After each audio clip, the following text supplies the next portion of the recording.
Hello दोस्तों, स्वागत है आपका हमारे इस यूट्यूब चैनल पर। और आज की इस वीडियो में हम बात करेंगे विजन आइस के डेली करंट अफेयर के बारे में, जो कि 4 जुलाई 2024 का है दोस्तों। तो हम बात करते हैं आज पहले आर्टिकल के बारे में दोस्तों।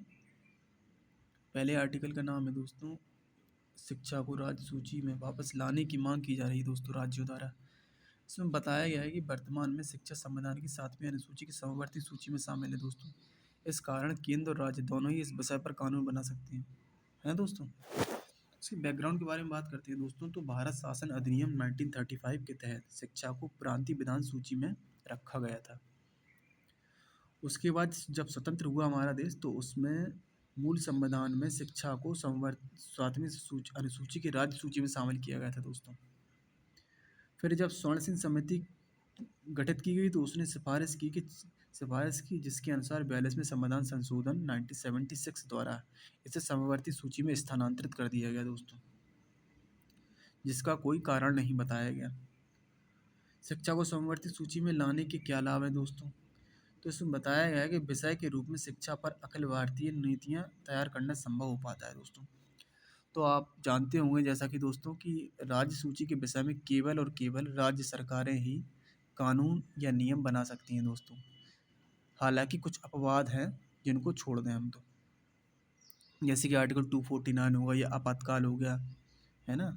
इनको छोड़ करके राज्य सूची के विषय पर केवल और केवल राज्य ही कानून बना सकते हैं दोस्तों।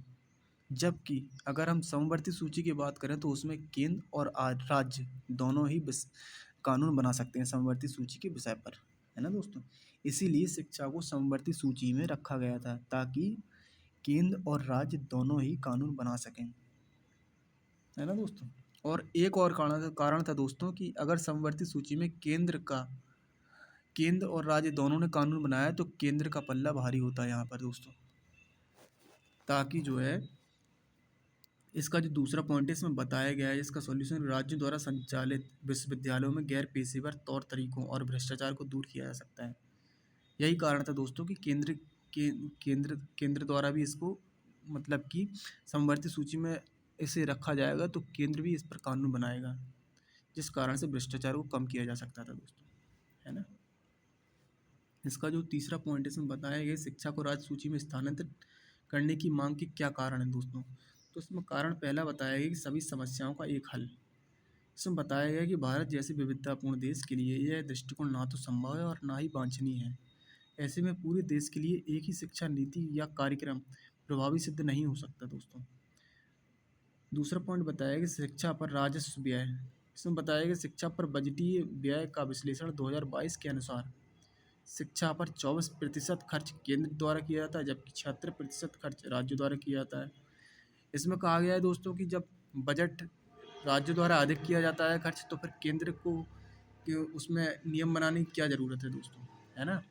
इसमें यही बताएगा दोस्तों कि अगर राज्यों द्वारा अधिकतर खर्च किया जाता है, तो राज्यों की सूची में ही इसको रखा जाना चाहिए।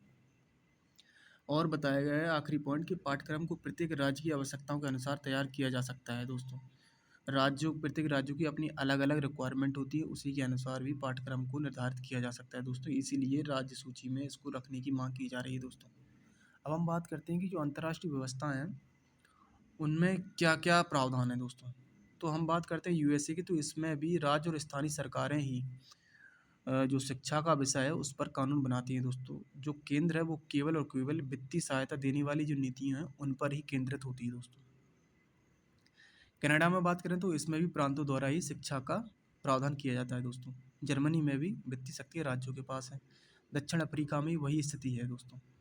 इस इस हिसाब से हम देख सकते हैं दोस्तों कि जो राज्य सूची में राज्य शिक्षा को राज्य सूची के विषय में वापस लाने की मांग की जा रही है, वो राज्यों द्वारा भी एक तरीके से उचित ही है। लेकिन अगर हम बात करें कि जो भ्रष्टाचार है या गैर पेशेवर तौर तरीके हैं, इनको अगर दूर कैसे किया जाए, तो इसलिए ही केंद्र सरकार द्वारा ही कानून बनाया जाएगा, तभी इसको दूर किया जा सकता है दोस्तों। इसीलिए शिक्षा को समवर्ती सूची में स्वर्ण सिंह समिति की सिफारिश के अनुसार 42वें संविधान संशोधन में समवर्ती सूची में स्थानांतरित किया गया था दोस्तों। ठीक है दोस्तों, बढ़ते हैं अगले आर्टिकल की तरफ। तो इसमें बताया गया है कि जो आदित्य एल वन ने जो लैग्रेंजियन पॉइंट 1 यानी कि L1 के चारों ओर हेलो ऑर्बिट में पहली परिक्रमा पूरी की है दोस्तों। तो जो आदित्य L1 है, जैसा कि आप जानते होंगे दोस्तों, 2024 में ये जो है अपने हेलो ऑर्बिट में पहुंचा था दोस्तों। तो इसने अभी 178 दिन बाद अपनी जो हेलो ऑर्बिट है, हेलो कक्षा है, उसको उसकी एक परिक्रमा पूरी की है दोस्तों, एक चक्कर लगाया है दोस्तों 178 दिन बाद। लैग्रेंजियन पॉइंट के बारे में बात करते हैं तो दोस्तों, दो पिंडों वाली गुरुत्वाकर्षण प्रणाली के संदर्भ में लैग्रेंजियन पॉइंट अंतरिक्ष में ऐसे स्थान होते हैं जहां पर स्थापित पिंड या उपग्रह अपने नियत बिंदु पर रहकर ही परिक्रमा करता है। सरल शब्दों में बात करें तो लैग्रेंजियन पॉइंट अंतरिक्ष में वह स्थान है जहां दो पिंडों के बीच कार्य करने वाले गुरुत्वाकर्षण बल एक दूसरे को निष्प्रभावी कर देते हैं दोस्तों।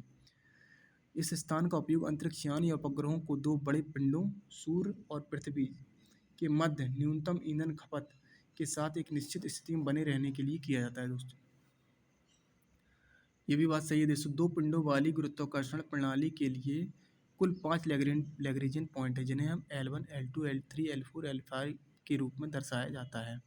आप जैसे कि चित्र में देख सकते हैं दोस्तों, इसमें L1, L2, L3, L4, L5 है ना दोस्तों। तो इसमें बताया गया है कि दो बड़े पिंडों के मध्य जो नियम जो मध्य बिंदु होता है, उसमें क्या होता है कि जो गुरुत्वाकर्षण बल होता है वो बहुत ही कम लगता है, बहुत ही न्यून होता है दोस्तों इन दोनों पिंडों का जो गुरुत्वाकर्षण बल। जैसे कि पृथ्वी हुई या चंद्रमा हुआ, अगर पृथ्वी का गुरुत्वाकर्षण बाहर की वस्तुओं को खींचता है और इसी के साथ चंद्रमा का भी गुरुत्वाकर्षण बल बाहर की वस्तुओं को खींचता है, तो एक पॉइंट ऐसा आता है जहाँ पर दोनों का जो गुरुत्वाकर्षण बल होता है वो एकदम न्यूनतम होता है। उसी पॉइंट को हम लैग्रेंजियन पॉइंट कहते हैं। यहाँ पर क्या होता है दोस्तों, अगर उपग्रह को हम स्थापित करते हैं दोस्तों, तो वहाँ पर जो ईंधन की खपत है वो बहुत ही कम होती है और वो जहाँ भी स्थापित हुआ है वो एक स्टेबिलिटी पाथ हो जाएगा, स्टेबल पाथ होगा वहाँ पर स्टेबल पाथ होगा। इसीलिए लैग्रेंजियन पॉइंट बहुत ही महत्वपूर्ण होता है किसी भी उपग्रह के लिए। हेलो ऑर्बिट की बात कर लेते हैं दोस्तों, तो यह एक निश्चित त्रिआयामी ऑर्बिट होती है। इन ऑर्बिट में दो खगोलीय पिंड का गुरुत्वाकर्षण खिंचाव या और अंतरिक्ष यान या उपग्रह आदि पर लगने वाला केंद्रापसारी बल लगभग बराबर हो जाता है, जैसा कि हमने बताया भी दोस्तों। इसका दूसरा पॉइंट है, तो हेलो ऑर्बिट में किसी भी तीन पिंडों वाली प्रणाली में मौजूद होते हैं, उदाहरण के लिए सूर्य, उदाहरण के लिए पृथ्वी, चंद्रमा या और अंतरिक्ष यान। ये भी हमने इसकी भी बात करी दोस्तों। तीसरा पॉइंट है, हेलो ऑर्बिट मुख्यतः तीन लैग्रेंजियन पॉइंट से संबंधित होते हैं। तो दोस्तों लैग्रेंजियन पॉइंट L4 और L5 से संबंधित हेलो ऑर्बिट नहीं होता दोस्तों। तो अगला पॉइंट है दोस्तों कि आदित्य L1 को हेलो ऑर्बिट में स्थापित करने के लाभ क्या होंगे। तो दोस्तों इसमें बताया गया कि जीवन काल भी बढ़ जाएगा, इसका 5 वर्ष तक सुनिश्चित होगा, है ना दोस्तों। तो ऑब्जेक्ट को नियत कक्षा में, दूसरा पॉइंट है ऑब्जेक्ट को नियत कक्षा में बनाए रखने के लिए ईंधन की खपत भी कम होगी, हमने बताया दोस्तों अभी। सूर्य का बिना किसी अवरोध के लगातार अवलोकन संभव होगा, क्योंकि ये स्टेबल पाथ में होता है, इसीलिए सूर्य का अवलोकन भी लगातार किया जा सकता है दोस्तों। जो आखिरी पॉइंट है उसमें बताया गया कि आदित्य L1 का मिशन क्या है, इसके बारे में बात करिए तो दोस्तों यह एक भारतीय अंतरिक्ष मिशन है दोस्तों। इसका उद्देश्य है कि सूर्य की जो कोरोना है या फिर सोलर फ्लेयर या फिर सोलर विंड या फिर कोरोनल मास इजेशन, इन सब चीज़ों का अध्ययन करना है, ताकि दोस्तों हमें एक सटीक जानकारी प्राप्त मिल सके या हो सके दोस्तों, जिससे कि हम इसके नकारात्मक और सकारात्मक प्रभाव के बारे में जानकारी प्राप्त कर सकें दोस्तों। जो आदित्य L1 मिशन है वो 7 पेलोड को ले गया है दोस्तों, है ना दोस्तों।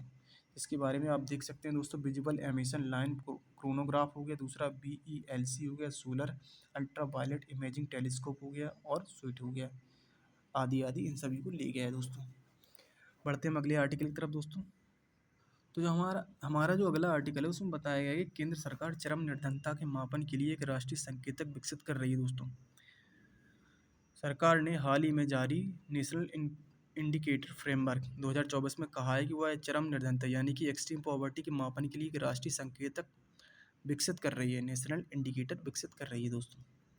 तो जो नेशनल इंडिकेटर फ्रेमवर्क है ये क्या करता है दोस्तों, तो ये भारत में कितनी प्रगति हो चुकी है SDG के लक्ष्य को प्राप्त करने में, इसको मापता है दोस्तों, इसको ट्रैक करता है दोस्तों। जैसा कि आपको पता होगा दोस्तों कि जो XDG है, SDG के लक्ष्य को 2030 तक इसमें बताया गया कि चरम निर्धनता का उन्मूलन इसमें करना है हमें दोस्तों, है ना दोस्तों। इसीलिए सरकार ने ये कदम उठाया है अभी। क्यों कदम उठाया है दोस्तों, क्योंकि SDG के लक्ष्यों को 2030 तक हमें कंप्लीट करना है, जिसमें कहा गया है कि 2030 तक गरीबी का उन्मूलन भारत को करना है दोस्तों। इसीलिए भारत सरकार ने यह कदम उठाया है ताकि इसके लक्ष्य को प्राप्त किया जा सके दोस्तों। इसकी आवश्यकता क्यों है दोस्तों? ये संकेतक की आवश्यकता क्यों है दोस्तों? तो इसमें बताया गया है दोस्तों कि आधिकारिक नई गरीबी रेखा का अभाव। वर्तमान में भारत की आधिकारिक गरीबी रेखा 2009 की सुरेश तेंदुलकर समिति की रिपोर्ट पर आधारित है दोस्तों, जो कि बहुत ही पुरानी हो चुकी है दोस्तों। इसमें बताया गया बॉक्स में, जैसा कि आप देख सकते हैं कि सुरेश तेंदुलकर समिति द्वारा गरीबी रेखा का आकलन। समिति में शहरों में प्रतिमाह 1000 रुपये या प्रतिदिन 33 रुपये या उससे कम खर्च पर जीवन यापन करने वाले लोगों को गरीब माना गया है इसमें। इसी तरह गांव में प्रतिमाह 816 रुपये या प्रतिदिन 27 रुपये या उससे कम खर्च पर जीवन यापन करने वाले लोगों को गरीब माना गया है इसमें दोस्तों। इसी तरह रंगराजन समिति ने खर्च सीमा को बढ़ाकर ग्रामीण क्षेत्रों में 32 रुपये प्रतिदिन और शहरी क्षेत्रों में 47 रुपये प्रतिदिन से कम खर्च करने वाले व्यक्तियों को गरीब माना है दोस्तों। हालांकि रंगराजन समिति की सिफारिशों को केंद्र सरकार ने अभी तक स्वीकार नहीं किया है दोस्तों, लेकिन सुरेश तेंदुलकर समिति की सिफारिशों को तो स्वीकार किया है ना दोस्तों। तो इनमें बताया गया है कि 33 रुपये शहरों में, 27 रुपये ग्रामीण में। अगर इससे कम कोई व्यक्ति खर्च करता है तो उसका मतलब है कि वो गरीब है ना दोस्तों। और इसका दूसरा पॉइंट है कि आवश्यकता क्यों है। इसमें दूसरा पॉइंट है कि भारत में निर्धनता स्तर पर अलग अलग अनुमान, जैसा कि आप देख सकते हैं दोस्तों कि IMF के अनुसार बताया गया कि 1% से भी कम 2021 में गरीब लोग हैं।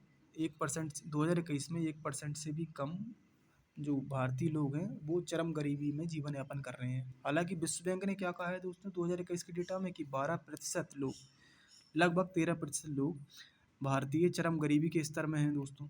तो ये डेटा जो है वो इनसफिशियंट है दोस्तों। दोनों में गैप है दोस्तों, काफ़ी ज़्यादा दोस्तों, काफ़ी ज़्यादा गैप है ना। इसलिए भी इसकी आवश्यकता है ताकि एक नेशनल इंडिकेटर बनाया जाए, ताकि जो है जो एक्सट्रीम पॉवर्टी उसको मापन किया जा सके और 2030 तक जो SDG लक्ष्य उनको प्राप्त किया जा सके। SDG लक्ष्य कौन से? गरीबी उन्मूलन के, एक्सट्रीम पॉवर्टी के उन्मूलन के, है ना दोस्तों। हमारा जो तीसरा पॉइंट है उसमें बताया कि नीति निर्माण और प्रगति पर निगरानी रखने के लिए गरीबी उन्मूलन कार्यक्रमों को डिजाइन करने, लागू करने और उसकी निगरानी के लिए गरीबी से संबंधित विश्वसनीय डेटा या अनुमान होना जरूरी है। तो हमने बताया दोस्तों कि जो अभी वर्तमान में जो अभी स्टैंडर्ड अप्लाई होता है वो सुरेश तेंदुलकर समिति की रिपोर्ट पर आधारित है, जो कि बहुत पुराना हो चुका है। वो जो मेथड है बहुत पुराना हो चुका है। अब हमें नए डेटा की ज़रूरत है दोस्तों, है ना। भारत में गरीबी का मापन, भारत की आधिकारिक गरीबी रेखा उपभोग व्यय पर आधारित है दोस्तों, जो कि एनएसएसओ हर 5 साल में उपभोग व्यय सर्वेक्षण आयोजित करता है, उस पर आधारित है दोस्तों। आखिरी पॉइंट है जो दोस्तों, नीति आयोग ने राष्ट्रीय बहुआयामी निर्धनता सूचकांक जारी किया है, जिसके अनुसार भारत में गरीबी रेखा से नीचे की आबादी का प्रतिशत 2015-16 के 25% लगभग से घटकर 19 और 21 में 14 लगभग 15% रह गया है दोस्तों। ठीक है दोस्तों, तो हमने बात करी गरीबी की, एक्सट्रीम पॉवर्टी के बारे में बात करी। इसमें बताया गया सरकार ने कहा है कि हम एक राष्ट्रीय संकेतक विकसित करेंगे ताकि जो है हम जो है जो SDG के लक्ष्य हैं उनको प्राप्त कर सकें दोस्तों। ठीक है दोस्तों, क्योंकि इसका रीज़न ये था दोस्तों, क्योंकि जो डेटा था, जो स्टैंडर्ड था, जो रूल्स फॉलो किया रहा था, जो फार्मूला था वो काफ़ी ओल्ड हो चुका था, जो कि 2009 की सुरेश तेंदुलकर समिति की रिपोर्ट पर आधारित था दोस्तों, है ना। और जो गरीबी रेखा थी उसको उपभोग व्यय पर आधारित थी, और उपभोग व्यय सर्वेक्षण NSSO के द्वारा हर 5 साल में आयोजित किया जाता है दोस्तों। ठीक है दोस्तों, हमने इस बारे में बात करी दोस्तों। मिलते हैं हम अगली वीडियो में दोस्तों, तब तक के लिए नमस्कार दोस्तों, बहुत बहुत धन्यवाद आपका।